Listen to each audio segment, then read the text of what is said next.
Coba deh kamu bayangin ini. Kamu bukan cuma apa yang kamu makan, tapi juga apa yang kamu tonton, dengerin, baca, bahkan siapa yang kamu scroll tiap hari. Serius, otak kita tuh kayak spons super canggih. Apapun yang kamu serap, dia simpan. Dan lama-lama, hal-hal kecil yang kelihatannya sepele itu, pelan-pelan membentuk cara kamu mikir, ngerasa, sampai cara kamu ngambil keputusan. Contohnya gini, kalau kamu tiap hari nonton konten soal self-growth, bisnis, atau mindfulness, kemungkinan besar kamu bakal lebih aware soal tujuan hidup dan waktu yang kamu punya. Tapi kalau tiap hari isinya cuma gosip seleb dan drama internet, ya jangan heran kalau kamu makin jago adu komentar tapi bingung sendiri pas ditanya, mau jadi apa 5 tahun lagi? Intinya, konsumsi bukan cuma soal makan siang atau cemilan tengah malam. Konsumsi itu juga soal energi mental dan emosi yang kamu izinkan masuk ke kepala kamu. Dan seperti makanan, kalau kamu terus-terusan makan yang instan dan minim gizi, lama-lama badan drop. Sama juga, kalau isi kepalamu cuma hal-hal receh, ya mental dan pikiranmu juga bisa drop pelan-pelan. Jadi mulai sekarang, coba lihat lagi apa yang kamu konsumsi tiap hari. Karena tanpa kamu sadari, itu semua lagi nyusun versi dirimu yang bakal kamu temui beberapa bulan ke depan.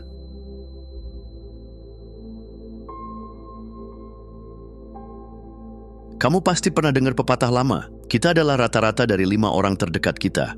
Dulu sih masuk akal banget, tapi sekarang udah upgrade. Gimana kalau 5 orang itu bukan orang yang kamu temui tiap hari, tapi malah YouTuber, podcaster, dan seleb TikTok yang nongol di layar HP kamu lebih sering daripada teman atau keluarga sendiri? Zaman udah berubah, bro. Sekarang kamu mungkin lebih akrab sama suara orang yang kamu dengerin di podcast sambil nyuci piring daripada tetangga sebelah rumah. Jadi, versi upgrade-nya adalah, kita adalah rata-rata dari 5 orang yang kontennya paling sering kita konsumsi. Mereka ini, si influencer bijak yang sering bahas life purpose, si podcaster motivasi, atau si YouTuber produktivitas, diam-diam jadi lingkaran sosial digital kamu. Mereka masuk lewat kuping, nyusup ke pikiran, dan tanpa sadar ngebentuk pola pikir serta standar hidup kamu. Makanya penting banget buat ngobrol, nonton, atau dengerin sama orang yang tepat, meskipun lewat layar. Karena walaupun kamu nggak benar-benar kenal mereka, cara mereka mikir bisa ketular ke kamu. Jadi, mulai sekarang, pilih baik-baik siapa yang kamu kasih tempat di meja makan digital kamu.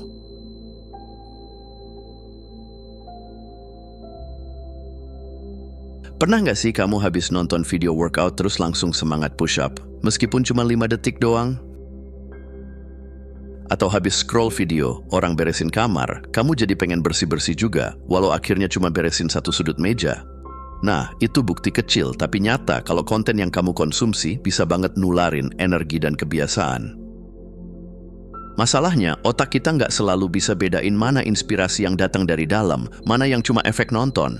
Dan yang lebih gawat, konten pasif alias nonton doang tanpa mikir bisa punya dampak aktif banget di kehidupan nyata. Kamu nonton drama toksik terus? Hati-hati, kamu bisa mulai ngerasa itu normal.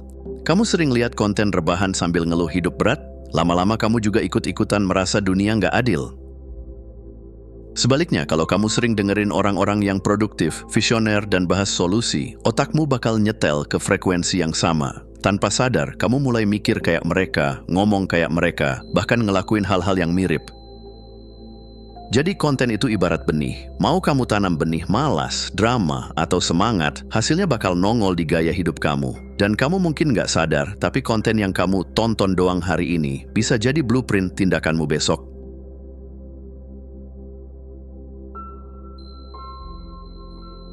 Sekarang coba berhenti sebentar, ambil napas, lihat layar HP kamu, buka history YouTube, explore Instagram, atau FYP TikTok kamu. Apa yang paling sering nongol di situ? Motivasi, edukasi, meme, atau mantan? Ini bukan soal judgment, tapi lebih ke pengamatan. Karena apa yang sering muncul di layar kamu, biasanya adalah cerminan dari apa yang sering kamu klik. Dan dari situ, algoritma jadi makin sayang sama kamu. Dia bakal terus kasih hal serupa, berulang-ulang, sampai akhirnya kamu jadi kayak masuk dunia kecil buatan sendiri, isinya konten yang kamu konsumsi terus tanpa sadar. Nah, masalahnya, konten yang kamu lihat setiap hari bisa banget nyambung sama pola harian kamu. Kamu sering nonton konten produktivitas? Mungkin kamu mulai lebih rajin. Kamu sering nonton curhatan galau? Bisa jadi kamu mulai overthinking sendiri. Kok bisa? Karena konten itu bukan cuma hiburan, tapi juga kayak cuaca buat pikiran kamu. Kadang cerah, kadang hujan badai, tergantung kamu lagi buka aplikasi yang mana. Jadi coba refleksiin, konten yang kamu konsumsi sekarang mendukung nggak sih sama tujuan hidup kamu? Atau jangan-jangan cuma nemenin kamu kabur dari kenyataan? Ingat, kamu bisa banget mulai kenal diri sendiri cuma dari ngecek apa yang kamu klik hari ini.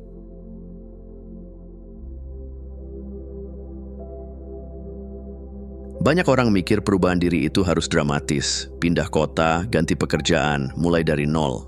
Padahal kadang perubahan besar justru dimulai dari hal kecil, yaitu klik. Yup, cuma satu klik doang.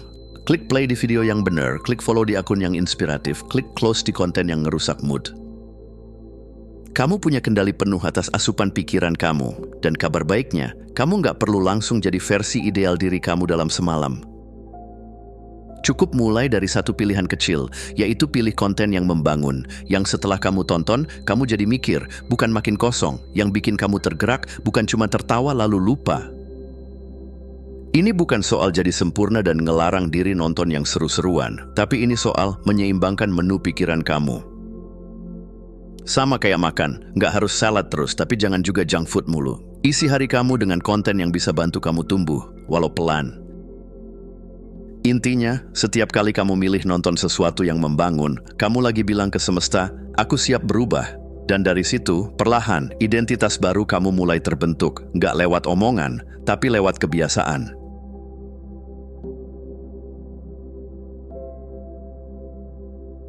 Pernah nggak ngerasa udah nonton 10 video edukatif tapi ujung-ujungnya tetap nggak ngapa-ngapain? Itu namanya overdosis belajar, alias kamu terlalu banyak konsumsi konten produktif sampai merasa seolah-olah udah produktif, padahal cuma duduk dan nonton doang. Makanya penting banget untuk mulai konsumsi dengan sadar. Artinya, kamu nggak asal nonton karena lagi bosen, tapi bener-bener milih konten yang sesuai niat. Mau belajar bisnis? Cari yang ngasih insight nyata, bukan cuma motivasi cepat saji. Mau perbaiki mindset? Tonton yang ngajak mikir, bukan yang cuma bilang kamu hebat tiap 5 detik. Jangan juga terjebak di binge watching edukatif. Soalnya, sebanyak apapun kamu nonton, kalau ujungnya nggak ada yang dipraktikkan, ya hasilnya tetap nol besar. Konten itu kayak bahan bakar, tapi kamu tetap harus nyalain mesin dan jalanin mobilnya. Jadi mulai sekarang, perlakukan konten kayak kamu pilih makanan sehat. Bukan cuma karena tampilannya enak, tapi karena kamu tahu itu bikin kamu lebih baik. Dan ingat, yang penting bukan berapa banyak yang kamu tonton, tapi seberapa sadar kamu milih dan menggunakannya.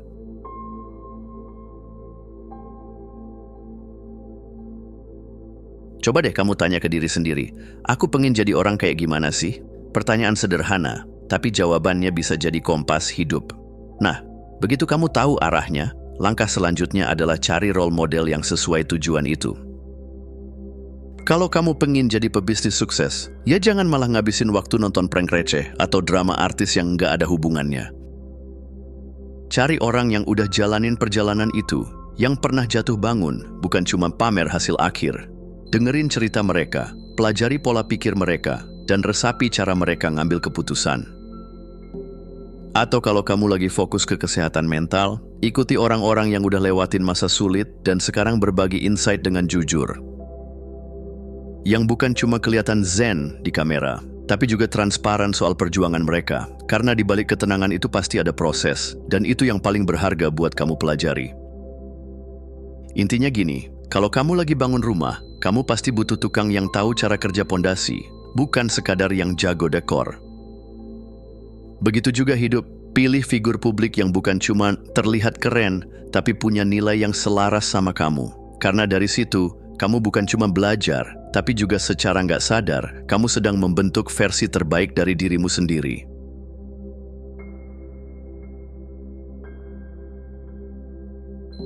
Scroll, scroll, scroll. Udah 1 jam aja nonton video kucing nyanyi, orang jatuh dari kursi, dan life hack aneh yang nggak pernah kamu praktikkan. Sounds familiar? Selamat datang di dunia konten snack. Cepat, menghibur, tapi nggak ngenyangin. Konten kayak TikTok, Reels, atau Shorts itu kayak junk food buat pikiran. Sekali 2 kali mungkin seru, tapi kalau keseringan, fokus kamu pelan-pelan terkikis. Otak jadi terbiasa sama hal instan, dan begitu ketemu tugas yang butuh konsentrasi lebih dari 10 menit, langsung pengen buka HP lagi. Padahal otak kamu butuh makanan berat, yang butuh waktu untuk dikunyah, tapi setelah itu bikin kamu mikir, berkembang, bahkan berubah. Buku, podcast berdurasi panjang, video dokumenter, artikel mendalam, ini semua adalah bentuk slow knowledge yang walau nggak secepat konten viral, tapi jauh lebih bergizi buat otak dan hidup kamu. Jadi kalau kamu ngerasa makin gampang terdistraksi, coba cek lagi, udah berapa banyak snack konten yang kamu konsumsi hari ini. Mungkin saatnya detox dan mulai ganti camilan digital dengan menu yang lebih bernutrisi. Karena fokus itu bukan bawaan lahir, itu hasil dari apa yang kamu latih tiap hari.